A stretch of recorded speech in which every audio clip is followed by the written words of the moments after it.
Champions trophy 2025-এর press মিটিংয়ে একজন ভারতীয় সাংবাদিক যখন আমাদের ক্যাপ্টেন নাজমুল হোসেন শান্তকে জিজ্ঞেস করেন এইবারের চ্যাম্পিয়ন্স ট্রফিতে কি বাংলাদেশ দল সাকিবকে মিস করবে, উত্তরে আমাদের ক্যাপ্টেন নাজমুল হোসেন শান্ত জানান না।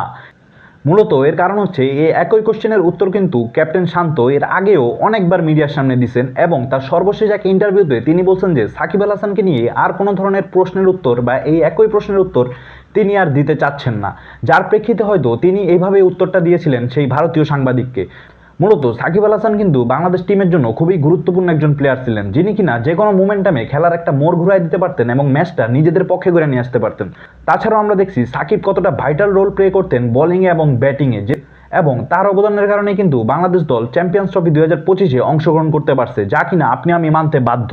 ক্যাপ্টেন শান্ত কিন্তু তার আগের ইন্টারভিউগুলোতে খুবই সাবলীল উত্তর দিয়েছিলেন যে কতটা ইম্পর্টেন্ট সাকিব আল হাসান টিমের জন্য। মূলত তিনি যখন থাকতেন ব্যাটিংয়ে হোক, ফিল্ডিংয়ে হোক বা বোলিং হোক, তিন জায়গায় কিন্তু বাংলাদেশ টিম অনেকটাই শক্তিশালী হয়ে যেত।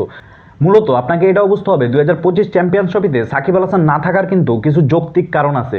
আমরা সবাই জানি সাকিব আল হাসান কিন্তু এই বছরের শুরুতে আইসিসির পক্ষ থেকে একটা ব্যান খায় তার বোলিং অ্যাকশনের কারণে, যেই বোলিং অ্যাকশনে তিনি দুইবার টেস্ট দিয়েও ফেল করেন। অর্থাৎ 2025 চ্যাম্পিয়ন্স ট্রফিতে যদি সাকিব আল হাসান খেলতেন সেই ক্ষেত্রে তিনি শুধুমাত্র একজন স্বীকৃত ব্যাটসম্যান হিসেবেই খেলতে পারতেন।